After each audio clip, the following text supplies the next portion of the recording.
Tallying your grocery bill has come a long way from the days of the old general store. We've traded elegance for speed, hands-on for high-tech. But has the real trade-off been on the bottom line? We took similar shopping lists to 4 different grocery stores in 4 different locations: Germantown, Hickory Hill, Fraser, and Midtown. All in the hopes that what you see, the price on the shelf, is what you get, the price you pay after it's scanned at the cash register. More on our test in a moment. But first, a lesson in how those high-tech scanning registers work. Data Cash Register supplies equipment to grocery stores all over the region. Sandy Davis supplies the training. A good-sized grocery store in this area, you've probably got 30 to 35,000 items in the store. Davis says the key is that black and white barcode you find on nearly every item you buy. The code identifies the product and its department.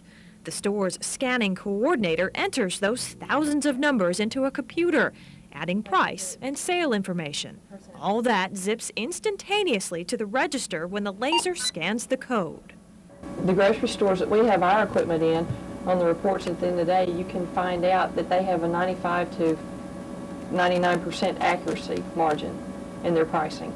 Art Winsler has been in the register repair business for 30 years. He says today's systems are good, but not perfect. The electronics is accurate, but if you've got garbage in, you get garbage out, which means that if somebody transposes a price when they're putting it in, then at that point, the price is going to be wrong.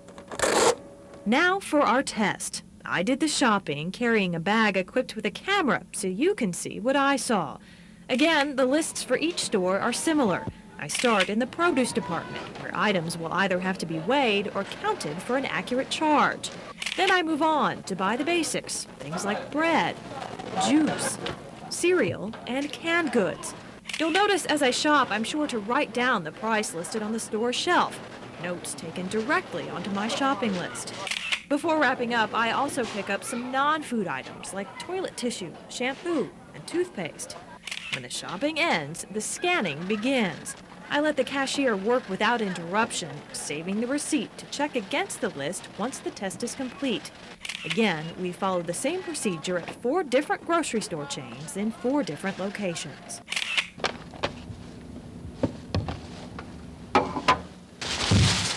So how did our stores do? We went one by one through each bundle, comparing the prices I wrote down to the amount scanned at the register. At store number 1, we bought 12 items and found 1 discrepancy. At store number 2, we purchased 13 items and found 1 discrepancy. We bought 12 items at store number 3 and again had 1 discrepancy. And at the 4th and final store, we made 10 purchases and found 2 apparent errors. Surprised? City of Memphis Weights and Measures manager Terrence McBride wasn't. Beginning next month, his agency will start conducting price verification inspections, but not for the reason you might think. To be exact, we haven't had one complaint where a person was actually shortchanged because of the item scanned improperly. McBride says it's simply a national trend, one he hopes encourages shoppers to pay attention. So what we tell the consumers, make sure when you go to the store, the price that is on the shelf is actually the price that is scanned. And if it's a sale price, then you're getting a bargain. But sometimes you're getting overcharged, and those are the times you need to bring it to the management's attention. Back to our test one more time. Were we shortchanged, or did we get a bargain?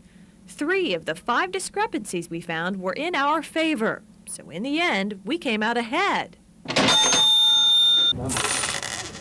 by 98 cents.